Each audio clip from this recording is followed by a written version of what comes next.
Thank you, Chairman Wicker, and thank you for holding this hearing. I'd like to thank both you and Ranking Member Nelson. Your states have certainly have endured some pretty tough storms, and you both have been real leaders in trying to improve our preparedness and resilience to these storms, and I appreciate your leadership in that area. And also to our witnesses, I'd also like to thank you for your service and for your testimony today. And while today's hearing appropriately focuses on hurricane preparation, given that we're at the start of the season, the very same disaster response machinery, from NOAA's scientific modeling to the Coast Guard's emergency authorities, all too often must be employed to respond to human-caused risk and disasters as well, and in particular oil spills. Rear Admiral Fagan, I'm going to ask you a few questions related to the Coast Guard's ongoing investigation and leadership of the Unified Command around a recent Straits of Mackinac oil spill that has many of us in my state very, very concerned. On April 1st, a suspected vessel anchor drag in the Straits of Mackinac damaged two 138 kilovolt American Transmission Company cables and also dented the Line 5 pipeline owned and operated by Enbridge. Line 5, as you know, is an aging pipeline that would never be built today. The 65-year-old Line 5 is a major oil pipeline conveying upwards of 500,000 barrels of oil per day through the Straits. It is known to be corroded, and it has been previously compromised.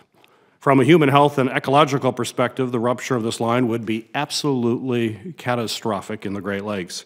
Modeling from Michigan Tech and the University of Michigan, based on NOAA's data, shows the oil would quickly spread given the swift currents in the Straits. And the harsh reality is that these waters are currently under 1.5 feet of ice, rendering any kind of recovery efforts difficult at best. The waters of the Great Lakes also provide drinking water to over 40 million Americans and empower billions of economic revenue as well. So the threat of an oil spill from Line 5 is exactly why I've worked in this committee with the help of my colleagues to pass some improved pipeline safety regulation, and we need to do more. But just 3 weeks ago, I met with Commandant nominee Admiral Schultz in my office to press him on the improving the nation's freshwater oil spill response capabilities. I certainly stressed that it was a top priority of mine, and I asked for his personal commitment to focus on this issue as well.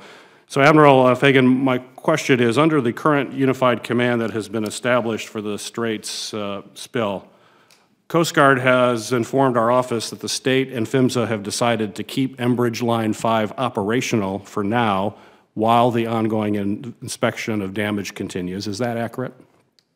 I believe it is, yes, sir. As the lead for the Unified Command, is the Coast Guard fully confident in the state and PHMSA's judgment that the pipeline presents no risk as a result of the recent breach? So, thank you, Senator. The pipeline oversight is in the state's and PHMSA's purview. You mentioned the ongoing investigation, which the Coast Guard is conducting into the cause of the cause of the incident. Our role in the Unified Command, focuses on the response and the oil spill mitigation to ensure that we've got appropriate entities and resources brought to bear in this spill and should other spills occur. The Coast Guard takes oil spill response, frankly, disaster or just response in general quite seriously. We've got a very extensive training, planning, exercising programs that are designed to ensure we've got the most effective means to support the state and other entities in a spill such as the dielectric spill that you're referring to, sir. So you're the lead in the Unified Command, but so please explain to me why the Coast Guard would defer to the state's judgment to reopen Line 5 in advance of any visual underwater inspection. Yeah, so, sir, I don't have specifics on what information the Coast Guard has that they're using to make that determination in conjunction with PHMSA. I'm not privy to it. I'll have to get back to you, sir.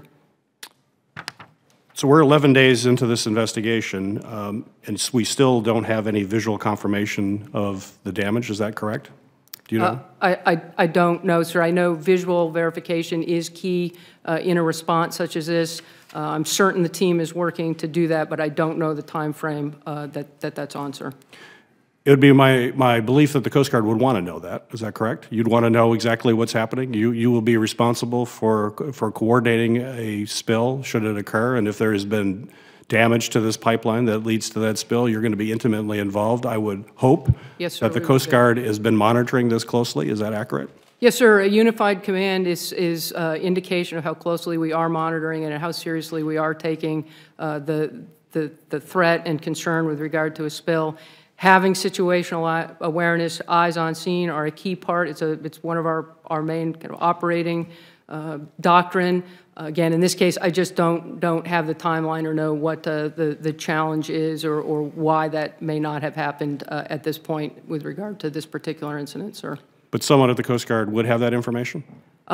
Certainly the local unified command, the local commander who has purview over the spill, all of the resources that are brought to bear would have that specific. I just don't have it, sir. So I would like those answers today. Is it possible to get those today, those Yes, sir, answers? we will provide that to you, sir. Because this has gone on for a number of days, and not to have visual inspections, to have any kind of understanding of what happened, and to be relying on a state and PHMSA without knowing exactly what they have looked at, I think is irresponsible.